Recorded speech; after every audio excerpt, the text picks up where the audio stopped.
Shalom saudara, pandemi adalah suatu penyakit yang menyebar ke seluruh dunia dan mengakibatkan kematian dalam jumlah yang besar. Dunia pernah menghadapi beberapa pandemi dan hari-hari ini kita sedang menghadapi pandemi COVID-19. Nah, banyak yang bertanya, apa makna pandemi ini bagi orang percaya? Untuk menjawab pertanyaan ini, mari kita melihat dua hal berikut terlebih dahulu. Satu, dosa adalah akar dari sakit penyakit. Tuhan menciptakan manusia dan menempatkannya di Taman Eden dalam kondisi yang ideal. Tidak ada kejahatan, penderitaan atau sakit penyakit. Namun kondisi yang ideal tersebut menjadi rusak ketika manusia menggunakan kehendak yang dimilikinya dengan cara yang keliru. Iblis memberikan pendapat yang salah dengan cara yang menarik, sehingga akhirnya Hawa mengambil buah pengetahuan baik dan jahat, memakannya, demikian juga diikuti oleh Adam.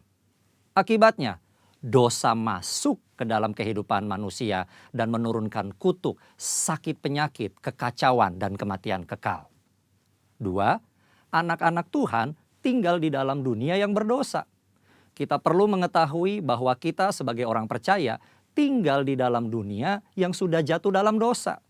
Oleh karenanya, anak-anak Tuhan sangat rentan terhadap akibat-akibat dosa.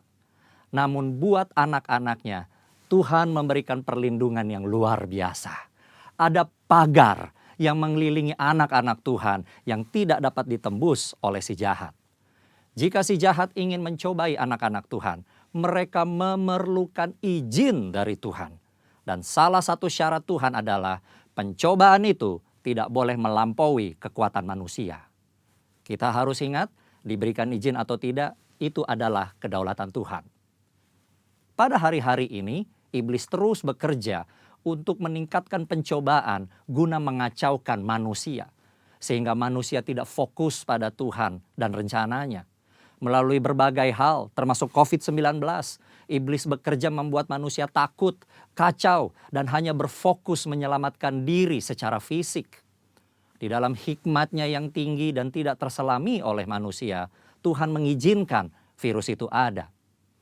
Nah, berdasar dua hal tersebut, kini kita akan melihat kehidupan Ayub agar mengerti makna pandemi bagi kehidupan orang percaya.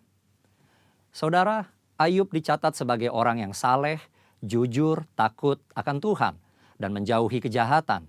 Tuhan memberkati Ayub dan segala usahanya. Ternaknya berkembang biak mencapai ribuan. Ayub diberkati dengan 7 anak laki-laki dan 3 anak perempuan. Semua berjalan dengan baik, sampai suatu hari Ayub mengalami hal yang tidak menyenangkan. Semua anaknya mati, ternaknya habis, dan tubuhnya menderita penyakit bara. Ayub begitu menderita kesakitan sampai-sampai mengutuki hari kelahirannya. Ayub tidak tahu apa yang terjadi di hadapan Tuhan. Ayub 2 ayat 1 mencatat, pada suatu hari datanglah anak-anak Allah menghadap Tuhan, dan di antara mereka datang juga iblis untuk menghadap Tuhan. Iblis datang menghadap Tuhan dan meminta untuk mencobai Ayub. Tuhan mengizinkan hal itu karena Tuhan tahu bahwa Ayub dapat mengatasinya. Tuhan mengizinkan pencobaan ini adalah untuk menguji motivasi, memurnikan, dan menghasilkan pertobatan. Pada akhirnya tujuan Tuhan tercapai ketika Ayub berkata, hanya dari orang saja aku mendengar tentang engkau, tetapi sekarang mataku sendiri memandang engkau. Oleh sebab itu, aku mencabut perkataanku dan dengan menyesal aku duduk dalam debu dan abu. Ayub bertobat dan masuk dalam suatu dimensi rohani yang baru dalam hidupnya. Saudara, dari mempelajari apa yang dihadapi Ayub, maka ada 3 hal yang Tuhan kehendaki dari penyakit atau pandemi yang menimpa kita orang percaya. Yaitu, 1, Tuhan menghendaki kita orang percaya memiliki motivasi yang benar dalam mengiring dan melayani Tuhan. 2, Tuhan menghendaki kita orang percaya menjadi orang-orang yang murni.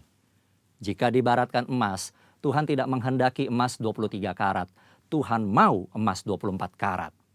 3, Tuhan menghendaki kita bertobat, berbalik dari jalan-jalan yang jahat, dan bergantung hanya kepada Tuhan. Kesimpulannya, Tuhan yang kita sembah dan layani adalah penguasa yang maha tinggi. Tuhan yang berkuasa atas segala sesuatu. Tuhan memiliki banyak cara untuk membawa umatnya hidup dalam persekutuan yang indah. Pencobaan yang diizinkan oleh Tuhan ada dalam pertimbangan hikmat Tuhan yang sungguh alangkah dalamnya. Tuhan pasti akan memberikan jalan keluar dari pencobaan tersebut. Dan pada akhirnya kita semua masuk ke dalam dimensi yang baru. Tuhan Yesus memberkati. Amin.